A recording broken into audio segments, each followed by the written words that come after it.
Hey Drew, how's it going? Good. How are you? I'm doing great. I'm doing great. So we have you both here to talk about the East Coast Music Conference, and this takes place in Norfolk, Virginia, on from June 4th to June 7th. Yes, that's correct. Could you tell our audience a little bit about the music conference and how long it's been going on? Sure. Okay. This is the third year. It's a pretty unique music conference. A lot of conferences, industry conferences happen in big convention centers, and everybody's kind of packed into a hotel ballroom, classrooms around there. And we actually don't do any of that. We have all the conference activities, which is everything from pitch competitions to how to get ahead in your music career, a lot of different classes on your music career. That all takes place at different sort of unique locations around the downtown Norfolk area. Some of the classes are in restaurants. Some of them are in theaters.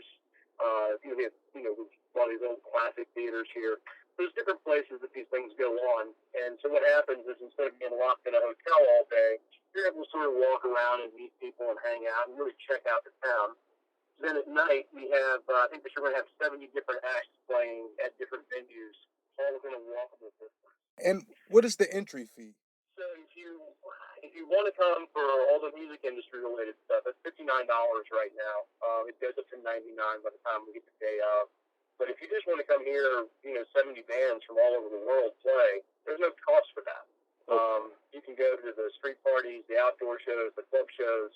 All of that's free. You just walk in and start rocking out. Could you tell us about the artists that you have booked this year at the conference?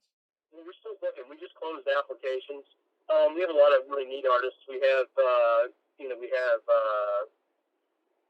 singer-songwriter from Chile. We have a guitar virtuoso from Japan. We have a really cool sort of hip-hop fusion group coming down from Chicago. Alternative hip-hop act from Charlottesville, Virginia.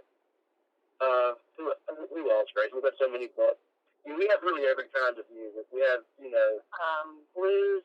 We have a lot of blues, country, folk. Of course, a lot of singer-songwriter. We have a lot of hip hop and alternative rock.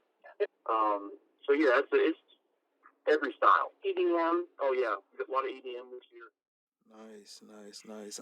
I've seen that you've announced free entry to anyone who brings a copy from their South by Southwest voucher. Yeah, so South by Southwest is probably the biggest event for the industry every year. Certainly one of the biggest.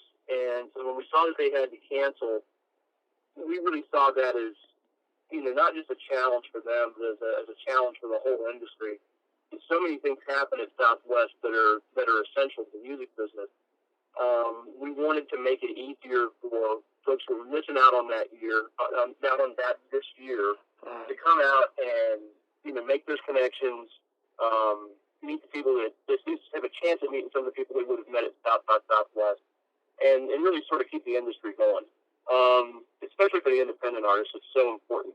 The major label guys all know each other, but the people who are trying to make it, these conferences mean a lot to them. So a lot of opportunities that are lost when something like that has to shut down. We expect this to be our biggest year in spite of everything that's going on. But right out of the gate, we were getting a lot of really good praise from the press. We've been named to a lot of top 10 music conference lists over the last couple of years. So we're young, but we do a pretty good job. It's a unique conference. Nobody really does it quite the way we did. Yeah. What was the inspiration starting up the conference? So we are an independent record label, and the music industry changes so fast. This is the second indie label we've owned. The first one we owned was back, in the early '90s, and our inspiration has always been at the label to help artists. And we've always been pretty good at that. But when you're a small independent label, if you're helping 4 or 5 artists at a time, that's really the most you can do. And we wanted to do more. And so we realized if we could, especially now with things changing so quickly for artists, every day something's different. Right. A year ago, TikTok was unheard of. Now there are people saying it's the most important thing for an independent artist to be on TikTok. Right. That's how quick it changes. So we wanted to be able to update artists on what's going on more often. Put filling the room with experts more often than we could do it as just two people with a small label. So instead of helping 4 or 5 artists, now each year we help, 600, 700.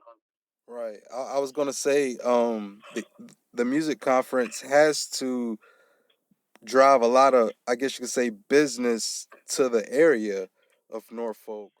Yeah, and we always try to keep track of how many visitors we're having and so on and so forth. But this year it's just so important. Some of our venues that host us every year, they've said, they're really worried. In Virginia, the governor ordered, restaurants and bars closed last week.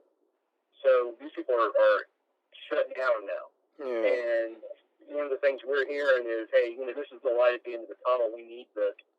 That light at the end of the tunnel is actually what one of the venue owners said to us. So yeah, it's really important this year more than ever. And yeah, we do have a pretty sizable economic impact each year. We've worked with Visit Norfolk, which is the tourism authority here, to sort of figure out the numbers, and it's a 7-figure impact. When we have a crisis as we have, do you look to expand beyond Norfolk? As far as the physical location, this is we wouldn't look to expand because of this. Right. I mean, honestly, if we were thinking about moving to New York, this might make us rethink that, just because of the challenges we're seeing with that really dense population. Right. This is a tourist area, so there's tons of hotel rooms, tons of Airbnbs for people to come visit. And compared to a city like New York or Philly or Atlanta or Austin, it's super, super affordable. One of the nicest hotels in the region is our host hotel, and for the conference, it's $169 a night. Super 8 in Austin during South by Southwest is probably several times that. So it's a really good value, and that's one of the reasons we picked the area for the conference. Now, in terms of our reach, we've been bringing artists from all over the world since the very first year. I think we've had our artists. We'll have artists from as many as 10 nations this year, or by the end of this year. And we have people come from all over the country. I think we've had every state in Alaska represented, maybe Hawaii, at the conference. And then we've had people, I think the first ticket we sold last year was in South Africa for somebody to come to attend the conference. Wow. So it's already an international conference. The speakers that you will bring in, what will they be speaking about mostly at this time? So we've got some really neat ones this year. We've got Keith Profetta, who's the guy behind Indie Band Guru, and that's really, he talks about general management, and just all the sort of different issues that face indie artists today. So that's a really strong speaker. Along that same line, we have Suze Polinsky. There's some of the other really good speakers we have. So we got about 25 speakers. I'm just trying to put those in my head. We have Andrew Spalter. Oh yeah, Andrew Spalter. That dude's an interesting story. He's a very young guy, and he made his bones in the industry helping artists break into China. Because in China, intellectual property isn't respected the way it is here. So to be able to do business in China, you really have to build a whole different sort of organization, set of relationships. So I think Andrew's biggest client is probably Will Smith. He's coming to the conference to teach independent artists how to break into China. That's a really interesting one. Melissa B. So yeah, Melissa B. She's an R&B singer, but she wrote a book called Digitally Independent. That's really good. She's going to be talking about her book and signing it and helping artists. She was actually recommended to the conference by Jackie Jackson from the Jackson 5. He came last year just as an attendee. One of his acts on his label was playing, and he came to check him out, liked it, and recommended Melissa get in touch with us. So she hit us up about coming to speak, and she's coming this year. She hosts Dr. Anthony Lewis Police is one of 2 or 3 PhDs we have speaking this year. They're all speaking on basically different aspects of how the music industry works. We have a fellow we just confirmed, Jim Legrando, who is coming to talk about crowdfunding. His company helps people have successful Kickstarters. They've raised, I think he told me $900,000 in the last 2 years with their clients, their Kickstarter campaigns. Obviously, he helped launch the Kickstarter's music program back when it first started. So he's going to be talking about music, but what he's teaching helps anybody. So yeah, those are sort of a range of who we have coming. But we also have people speaking on licensing, management, touring. And we also have some people speaking more generally about tech. There's a couple of tech speakers every year. Last year we had an artificial intelligence demo from NVIDIA. Wow. So there's sort of this merge between culture and technology as well as the music. We have had artists come here and sign licensing deals, and we have had artists come here and sign management deals and find somebody to make a video for them and sign to a record label. These are all things that happened just in the last 2 years. We also had a couple life coaches as well. Yes. So last year, as an artist, we had Brian Salduso come down as an artist, and his background is that he's an actor. He's fancy pants in Jack Black's Full of Rock. But now that he's grown up, he's a country artist, a gay country artist, and he's very much into life coaching for people. Yeah, very positive. A magazine rated him as one of the 20 most positive people on the planet, I think. Is that what it was? I believe so. Yeah, he's a super positive guy. He's a great guy. He came down last year. He was scheduled to play Friday night. He went to check out the venue on Thursday, and the venue was doing karaoke. And I wasn't there, but what I hear is that he basically just kind of took over karaoke night. Him and his crew. He brought a crew of people down with him from New York. And over the course of the weekend, the crew just continued to grow.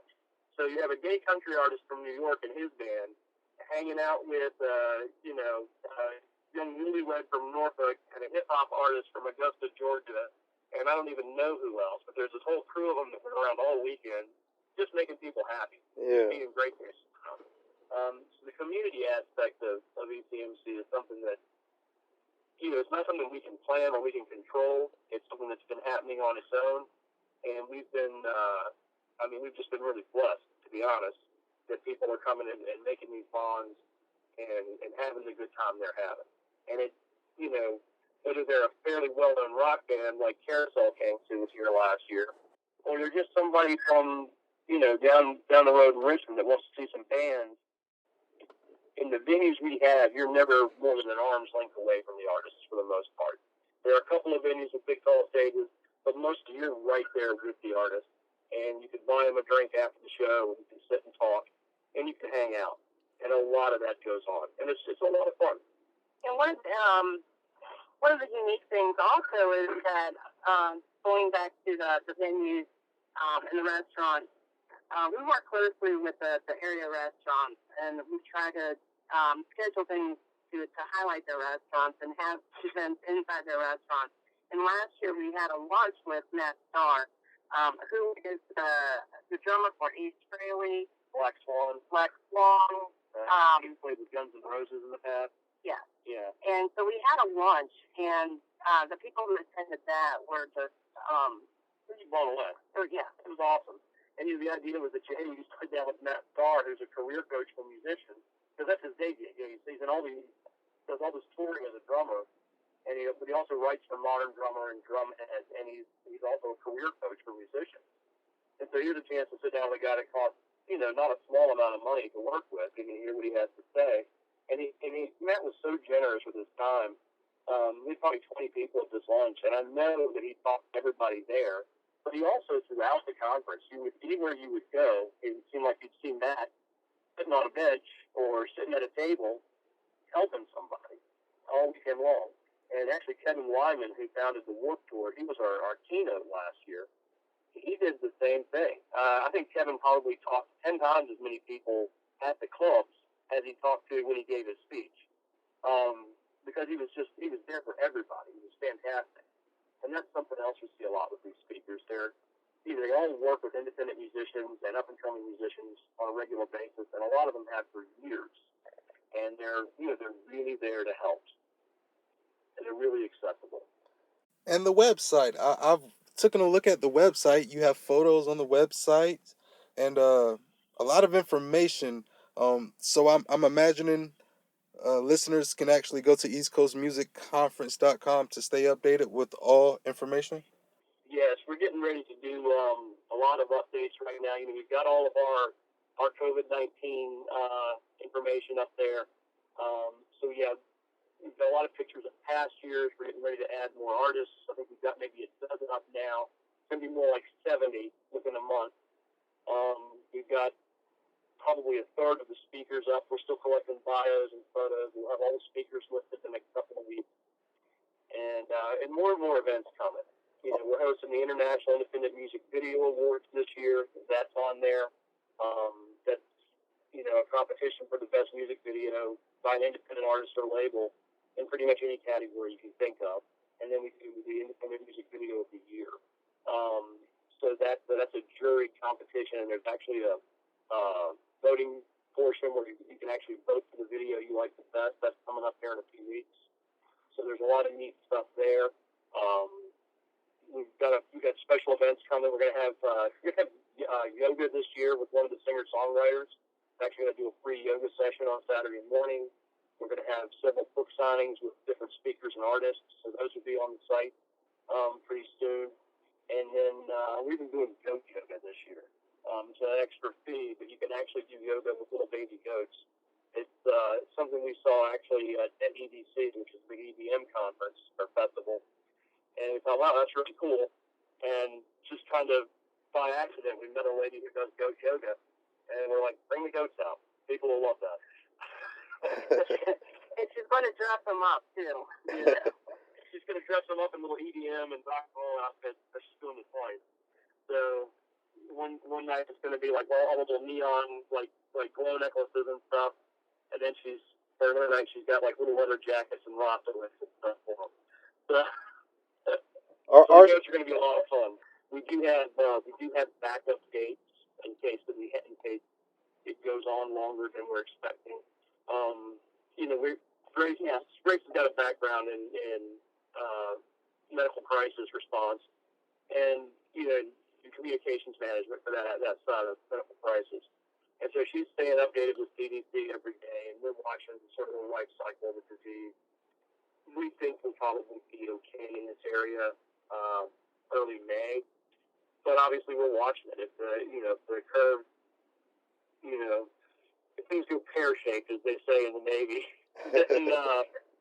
then we'll move back. And we've already talked to all our venues. We can move it back to one of two different dates depending on how bad things are. And we really think there's a very good chance that this is going to go off the first week of June. That's what we're planning on. And we want to get back to normal as quickly as possible because these venues are depending on it. Their folks are out of work right now. If we don't find ways to support these businesses, if we don't find a way to build something for them to look forward to at the end of this, a lot of them just might not make it. Yeah. They're losing 100% of their revenue, a lot of them right now. And building on that, we do have a new program called Save the Summer. And what that is a package, a VIP package, separate from the regular VIP package. And what this does is it includes a gift certificate to a local venue. So you get everything that's in the VIP package in addition to a gift certificate to a local venue. And anyone can go online from our website and order that. They don't have to leave their home. We will go and get that gift certificate for them from the venue. It is handed out at registration, ECMC registration. If they are unable to be there, and at their request, we will mail it to them at no extra cost. But what that does is it puts money into the hands of those venues right now. And then it's something to look forward to in the summer. Yeah, it creates a time period where they know they're going to have a lot of traffic because people are going to get those gift certificates all at once and then come back with them at the conference. So yeah, that's a program that we worked out and we're really excited about that we think it's going to help. And yeah, if you're not coming to ECMC, or you're not in an area where it makes sense for you to do that, first of all, let me say that the VIP package, the Save the Summer package, we make no money on. That's a break even at best for us. We really are doing it to help these restaurants and these venues. But if you can't come to ECMC or that package doesn't make sense for you, I would encourage anybody, if not today, when they get their stimulus check in a couple of weeks, go out and buy a couple of $25, $50 gift certificates from local restaurants and local businesses wherever you are, because they need that cash to survive. If we don't find a way to rally together to support these businesses, a lot of the jobs we lost, 3 million jobs last week, I think I heard, a lot of those jobs won't come back. A lot of those businesses will be empty storefronts 8 or 12 weeks from now. So, when you get that stimulus check, a little bit of it if you can. I know it's tough for everybody. You just take a little bit of it and put it back into those businesses, so they'll still be there for you when you get through this thing. And people keep calling this the new normal. It's not normal. This is an aberration. We're not going to spend the rest of our lives living with this fear and this loss and this anxiety that we have right now. These are feelings that are going to go away as this disease goes away in a few weeks. But we can lose these businesses forever if we don't support them now, and the quality of all our lives will be greatly diminished by that. Well, Drew and Grace, thank you so very much, and the best luck to both of you. Thank you, Danny. We really appreciate it. We hope to see you out here.